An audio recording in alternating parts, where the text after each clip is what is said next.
Hello everyone, today I will show you how to fix those pesky Nvidia GeForce experience login errors. Let's tackle this problem code by code. If you are facing error code Xerox, the first thing you should try is restarting your GeForce experience application. Sometimes a simple restart can resolve temporary glitches. If restarting doesn't work, you might need to reinstall GeForce experience. Now let's move on to error code Xerox. This error usually indicates an issue with your internet connection.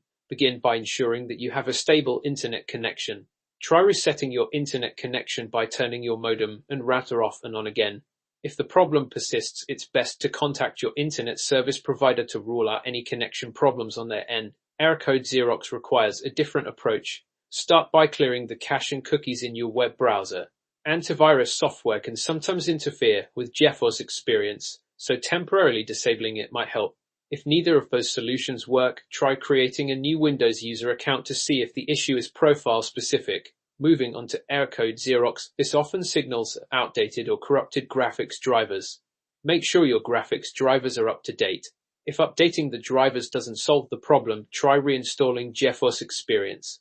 If you've tried all these steps and are still encountering the error, it's best to contact Nvidia support for further assistance. Lastly, for error code Xerox, start by checking for any available Windows updates and install them. Sometimes a simple restart after the updates can resolve the issue.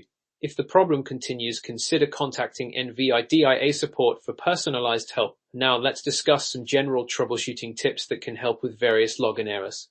First, try disabling any ad blockers or firewalls that might be interfering with GeForce Experience's connection. Running GeForce Experience as an administrator can sometimes grant the necessary permissions to overcome login issues. If all else fails, try resetting the GeForce Experience settings to their default values. Thank you for watching. Subscribe for more such tutorials.